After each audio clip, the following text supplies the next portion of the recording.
This is a deceptively straightforward tale of pursuit, in which the very nature, framework and direction of our constantly expanding, increasingly complex and, perhaps, ever less compassionate society are examined. The main character is Jack Burns, an itinerant cowhand who objects to any infringement of his right to wander where he chooses and to any regulation he considers unreasonable and which impinges on the lifestyle he has chosen.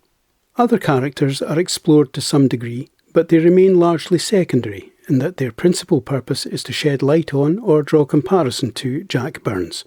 That said, Sheriff Maury Johnson, unlike several of his robotic or seemingly dim-witted colleagues, offers an interesting juxtaposition to Burns' calm and individually anarchic attitude in that while he enforces the laws to which Burns objects, he displays sympathy, understanding and humanity in his dealings with others, thus making for a more interesting and less unequivocal clash, and even adding a touch of pathos to the proceedings. From the outset, our view of Jack Burns is one of a man of modest means, at peace with himself and at one with nature. As he relaxes in the company of his frisky but friendly young horse Whisky, his reverie is disturbed by the noise of military jets flying high overhead.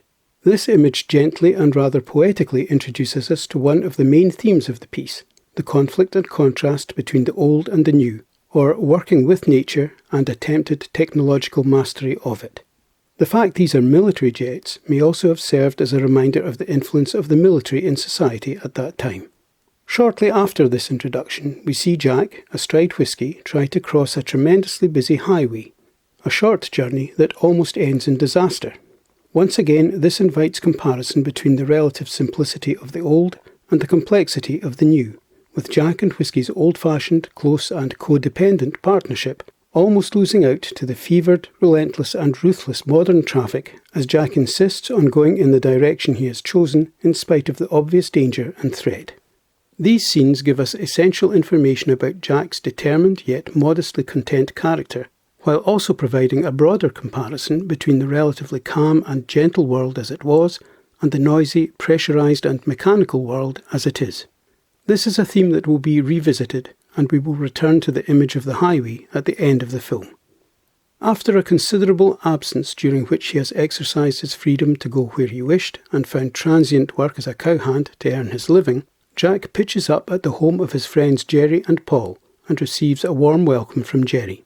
When he discovers that Paul is in jail because he offered help to some illegal immigrants, Jack leaves half his money for Jerry and hatches a plan to get himself arrested in order to see and assist his friend. Values, friendship and self-respect appear to be more important to Jack than financial gain or personal ambition and security. It becomes clear in the course of conversations with Jerry and Paul that Jack is a man who dislikes boundaries and laws that interfere with his view of natural order and justice. He is happy to lead a simple life and show respect and consideration to others if these qualities are reciprocated. However, it may be that as society has grown and developed, and as members of it have become increasingly self-absorbed and callous, they have distanced themselves from natural justice and have had to impose extensive rules to try to ensure order and fairness. Rules Jack sometimes finds questionable. For example, he admires Paul's attempts to lend a helping hand to illegal immigrants because he does not recognise such a categorisation, saying we are all human beings and implying we should all be humane, sympathetic and helpful to one another. He sees and reluctantly accepts Jerry and Paul's argument that Paul's capacity for defiance is impaired by family commitments and responsibilities, but Jack is unburdened by such restrictions. He sets about manipulating situations and rules to his own ends in order to get himself arrested, and then refuses to accept legal and physical constraints by breaking out of jail. He does all this out of loyalty and devotion to his friend, but also because he feels rules and laws may not always serve the ends of natural fairness and justice, leading to personal doubt over their authority. While in jail, Jack provokes the ire of a deputy sheriff as he advises against allowing anger and negativity to dominate the officer's outlook. This officer abuses his position and authority to exercise dominance, covering, as we shall learn, fear and personal cowardice, and he takes revenge by beating Jack, but Jack remains unbowed. He has been beaten physically, but not spiritually. He rather calmly accepts his fate, offers no complaint, and sets about his business of escaping. This episode reveals or confirms an inner strength and conviction in Jack. He expects trouble from others, but he displays tolerance and understanding as he accepts their decisions and actions. But he is quite undeterred from his path to personal freedom and independence. It seems that each person must follow his or her own existential path.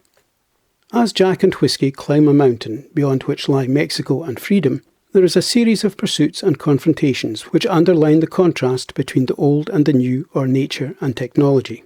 The terrain is ill-suited to four-wheel vehicles, so Sheriff Johnson calls in a helicopter, which all concerned rather smugly assume will bring Jack's escape bid to an end. However, Jack cleverly manages to bring down the helicopter without overly endangering the pilots' lives, emphasising his self-control and humanity, in contrast to the increasingly desperate and often undisciplined efforts of the authorities to catch him. Jack even shows restraint and self-discipline when he outwits Gutierrez, the officer who beat him in jail, leaving him unconscious but not seriously wounded when Gutierrez tries to capture him. Jack limits himself to self-defence. He does not carry the fight to his pursuers, as he merely seeks to exercise his freedom to go where he wants and do as he pleases, so long as no one else is harmed. However, he is somewhat hampered in his efforts by Whiskey and her difficulties in climbing the steep mountainside. At one point he considers leaving her behind, but his sense of loyalty and partnership overwhelm him. Just as Whiskey has helped him get this far, he feels he must help Whiskey get even further. Again, this contrasts markedly with the cold technological efficiency, or inefficiency, of his pursuers. Toward the end of the film, Jack and Whiskey once more arrive at a busy highway, which they must cross in symbolic darkness, suggesting lack of clarity and hope if they are to gain their freedom. The road itself may be viewed as a symbol of time and change, and the heartbreaking collision between Whiskey and a noisy, speedy and stress-inducing truck may represent the clash between Jack's old world and the new order of things. When Whiskey is put out of her misery, Jack is traumatised. He is physically injured, but more importantly, he has lost a tender and caring partnership he had formed with his horse, and, by extension, with nature itself, and he is stunned and disorientated. The old, represented by Jack's hat, is being swept away in doom-laden darkness and a flood of relentless rain and change, while in the last shot, Jack is carried off to hospital for treatment and, perhaps, rehabilitation. In an act of compassion that gives us hope for humanity, Sheriff Johnson decides not to delve into the identity of this injured and traumatised cowboy, perhaps because he knows that the cowboy has lost everything that was of value to him. Sheriff Johnson appears to be a reasonable and professional man who shows understanding and patience, and we can't help but feel he and Jack share certain traits and would get along perfectly well together. The essential difference between Jack and Johnson is that while Jack questions society's rules, Johnson sees purpose in the rules he upholds and uses them as a means of protecting people. It should be noted that Johnson and his assistant are also used quite effectively for comic relief. Kirk Douglas stated he was drawn to make this film, which he proclaimed to be his favourite of all the films he made, because he was fascinated by issues and conflicts surrounding the place of the individual in society, an interest he pursued the following year when he played McMurphy in One Flew Over the Cuckoo's Nest on Broadway. With a literate script, engaging direction and winning performances, this absorbing and touching film explores themes of conformity, individuality, principle, friendship, loyalty, freedom, and the sense of no longer fitting in society or the time in which one lives. Themes also usefully explored by Sam Peckinpah in his series of westerns. Although Lonely Are the Brave is well regarded and appears in a few lists of cult classics, it appears to have largely and undeservedly disappeared from sight. A real shame, as it remains a most rewarding and worthwhile modern western, and certainly merits inclusion in lists of most appreciated films. My thanks for taking the time to watch this video. I hope you found it of some value.